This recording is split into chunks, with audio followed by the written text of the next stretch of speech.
Hello friends.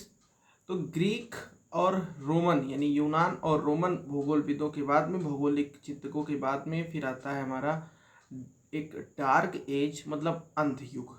अंधयुग का मतलब यही है कि इस समय कोई भी वैज्ञानिक उन्नति नहीं होती है। ये समय काल कब से है? 400 से लेकर के 1400 ईस्वी तक का है। तो इस वीडियो में हम लोग पढ़ेंगे किसके बारे में? डार्क एज के बारे में।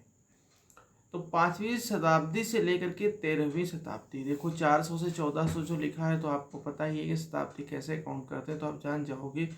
तो ये ऐसा समय था जब उस समय के जो सारे कार्य थे उनको साइंटिफिकली नहीं देखते थे, वैज्ञानिक तरीकों में विश्वास नहीं था। उस समय धर्म ग्रंथों के बारे में देखा जाता था, यानी कोई भी चीज़ रिलीजियस पर्सपेक्टिव में देखी जाती थी। अगर रिलीजन के हिसाब से, धार्मिक ग्रंथों के हिसाब से वो चीज़ अगर सही नहीं है तो फिर वैज्ञानिकता में विश्वास नहीं था। इसीलिए जो है अंधयुग कहा गया है। तो इस काल में भूगोल का अंत हो चुका था और धर्म सत्तावादी यानी थियोक्रेटिक प्रवृत्ति विकसित हो चुकी थी। और ये काल सेम टाइम पे ईरान, इराक, खाड़ी देश अर्थात अरब जगत के लोगों के लिए एक स्वर्णिम काल था, यानी गोल्डन एज था।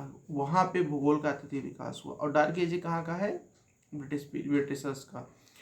परंतु इसके पूर्व का काल के लिए अंधकार युग था। वहीं यूरोप के यूनानी एवं रोमन के लिए स्वर्णिम युग था।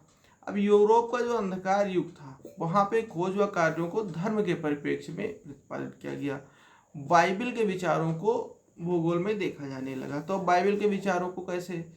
तो बाइबल का विचार जैसे ये था कि पृथ्वी को जो गोलाभ है, पृथ्वी का जो आकार है ना, जिसको लक्षध्वाकार लगभग गोलाकार बोलते हैं, उसकी जगह बताया गया कि नहीं, पृथ्वी जो है वो चपटी तस्तरी नुमा है। और इसमें चक्र की आकृति अर्थात देखो टी टाइन टिन थीटा बना हुआ है ना, तो टिन वाले मानचित्र बनाए गए जिसमें जेरूसलम केंद्र में है। ये जेरूसलम, अभी जेरूसलम तो आप सुने होंगे, इसराइल और पैलेस्टाइन वाला जो मैटर चल रहा है वहाँ पे। तो जेरूसलम को केंद्र में, ऊपर की ओर एशिया, और उसके ऊपर स्वर्ग की परिकल्पना की गई, यानी हीवेन की परिकल्पना की गई है। ठीक है। और टी के बाईं ओर, यानी टी के अगर हम बाईं ओर देखते हैं तो यहाँ पे यूरोप, और इसके दाईं ओर क्या है? अफ्रीका। देखो ये यूरोप है और ये अफ्रीका, ये टी शेप बना हुआ है। ठीक है। ये मैप बनाया सेंट बियर ने उस समय ये मैप बनाया हुआ था। कब का? ये डार्क एज का, अंध युग का।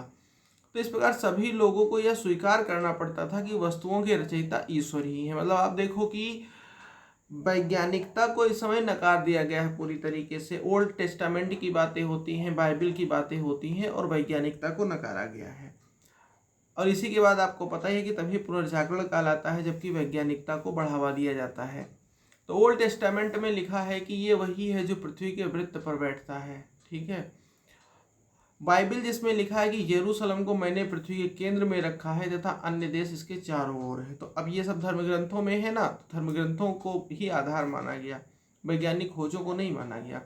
स्मरणीय कि उपरोक्त संवाद ईश्वरीय प्रसंग के रूप में बताए गए हैं। 8वीं शताब्दी में ईसाई धर्म से प्रभावित होकर सेंट बियर ने रोम युगीन विश्व मानचित्र को अपने ढंग से परिमार्जित कर धर्म प्रभावित मानचित्र बनाया। यानी जो मानचित्र बना था उसको धर्म प्रभावित किया, और जो ओल्ड टेस्टामेंट या बाइबल में जो चीज़ें लिखी थी उसके हिसाब से मानचित्र बनाया, जो कि यही ये टी वाला जो मानचित्र है वो बनता है, जिसमें ऊपरी अर्धांश में एशिया, नीचे दाईं ओर अफ्रीका, बाईं ओर यूरोप दर्शाया गया, और कई और साथ ही और कई देशों को दर्शाया गया। एशिया में गंगा, दजला, फरात, सिंधु, यांगटीसी आदि नदियों को दर्शाया। एक बाघ को दर्शाकर उसमें आदम और हव्वा का भी चित्र बनाया। आदम और हव्वा आप लोग जानते होंगे, मुस्लिमों में सबसे पहले जो दंपत्ति, सबसे पहले जो प्राणी आदम हव्वा कहे जाते हैं।